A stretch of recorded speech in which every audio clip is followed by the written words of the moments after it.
한겨울 밤의 꿈 The Dream of the Winter Night 한겨레 신문 ESC 글쓴이 최현우 시인 선생님, 사실 지금 생각해보면 엉뚱한 공연이었어요. 한겨울에 보았던 한여름밤의 꿈이라는 뮤지컬은요. 제 인생에서 처음 보았던 뮤지컬이었지요. 무슨 이유에서였는지 크리스마스를 앞둔 어느 날 선생님은 당신의 가족과 함께 가는 공연장에 저를 데려가셨죠. 네가 이것을 꼭 보았으면 좋겠다면서요. 아주 평범한 보통의 초등학생이었던 저는 선생님이 내미는 손의 의미가 무엇인지 알지 못했습니다. 알쏭달쏭한 편애였습니다. 다른 친구들 몰래 제게만 주셨던 선생님의 관심은 어떤 마음이었을까요? 그때는 미처 알지 못했던 마음이요. 그 시절은 지금까지도 제가 가진 가장 밝은 비밀이 되었습니다. 이후로 저는 겨울에도 한여름을 떠올립니다. 선생님의 부스스한 머리칼과 크고 투명한 눈빛을 꼭 여름처럼 환하게 기억하면서요. 오랫동안 전하지 못한 편지를 이제야 적어봅니다. 교실 창밖에 눈 덮인 운동장이 하얗게 튕겨내는 겨울 햇빛을 멍하니 보던 날들이었습니다. 그해 겨울의 일은 전부 기억나지 않지만 학교 앞 문방구에 새로 들어온 오락기 때문에 유독 설레고 추웠던 겨울로 기억합니다.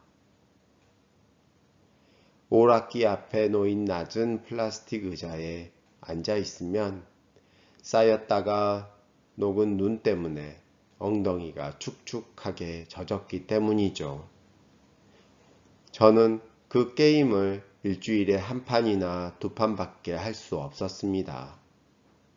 아이들에게 용돈이란 건 언제나 부족한 거니까요. 기회비용이라는 개념을 우리는 그 시절 이미 다 배웠던 걸지도 모르겠습니다. 나머지 시간은 다른 애들이 하는 걸 구경하느라 저녁이 오는 줄도 몰랐지요. 한 무리의 아이들이 웅성거리며 모여있다가 멀리 교문에서 걸어 나오는 선생님들이 보이면 사자를 피해 도망가는 아프리카 가젤들처럼 잽싸게 흩어졌습니다. 나중에는 암묵적으로 가장 늦게 합류한 아이가 망을 보는 식으로 규칙이 생겼지요. 어쩌면 그 긴장감이 우리를 더욱 오락기 앞에 붙들었던 걸지도 모르겠습니다. 하나의 시절이 평범하게 사라지는 조용한 겨울이었습니다. 6학년 3반으로 만났던 선생님과의 시간도 끝나고 있었고요.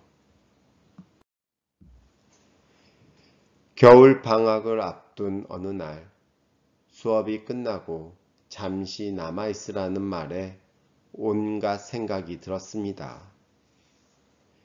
그 시절 제가 저지른 죄의 목록 중에서 선생님과 독대해야 할 만큼 위중한 것은 무엇인가? 감추려 했던 것은 무엇이고 들키고 만 것은 무엇인가? 혼자서 잔뜩 쫄아붙은 채로 교탁으로 다가갔을 때 선생님의 미소를 보고 들었던 안도감이 기억납니다. 방학하고 2주 뒤에 함께 어디를 가자는 말에 쭈뼛거리는 저를 보던 선생님의 눈빛이 기억납니다. 제가 가진 열화된 기억으로 남아 그때의 눈빛이 어떤 말을 하고 있었는지 지금은 조금 알 것도 같습니다.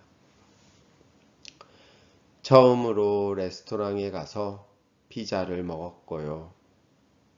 피자를 파는 곳에서 피자만 파는 게 아니라는 걸 처음으로 알았고요. 뮤지컬이라는 것도 처음 보았습니다. 분장을 한 어른들이 시시각각 번쩍거리는 조명 아래서 연기와 노래를 하는 광경은 충격적이었습니다. 아이들을 위해 순하게 개작을 했다지만 내용이 어려웠지요. 어떤 대사가 들었는지 지금도 다 생각나지 않습니다. 관람을 마치고 집 앞까지 태워다 주시는 차 안에서 저는 난감했습니다. 재밌었냐는 질문에 재밌었다는 짧은 대답이 망설여졌지요. 지금에서야 고백하지만 저는 불편하고 당황스러웠습니다. 선생님 가족이 주고받는 즐거운 식사와 다정한 대화가요. 그때 저는 겪어보지 못한 풍경이었습니다. 도무지 어색해서 자연스럽게 참여하지 못했지만 알게 모르게 느꼈던 것 같습니다. 선생님이 제게 보여주고 싶었던 건 뮤지컬이 아니라 가족의 모형이었다는 걸, 어렵고 불행하지 않은 가족의 모습이 제게 필요하다고 여기셨다는 걸 이제는 이해합니다. 이후 살면서 저는 많은 스승을 만나고 헤어졌지만 특별하게 기념할 만한 만남은 많지 않았습니다. 제가 살면서 만난 대부분의 스승은 제게 세상을 향한 불신과 환멸을 교육하기도 했지요. 선생님을 찾지 않았던 이유도 그랬습니다. 어른들의 무시와 폭력을 반사하는 일에 골몰했던 사춘기 내내 선생님이 제게 심어두신 것들을 제대로 이해하지 못했던 탓이지요. 졸업하는 날 직접 손뜨개로 만드신 물병 주머니와 함께 주신 카드에는 뮤지컬의 대사가 기억나느냐고 적혀 있었습니다.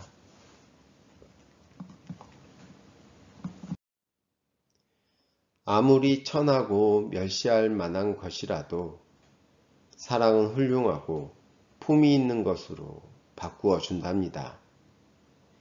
그때는 저 말의 의미도 모르고 단어도 어려워서 대충 외우고 다녔습니다.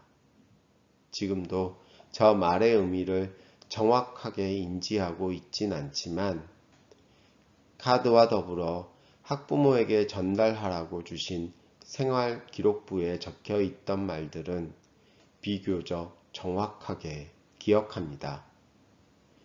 예민하고 영민합니다. 그런데 슬픔이 많습니다. 가족의 도움이 필요합니다.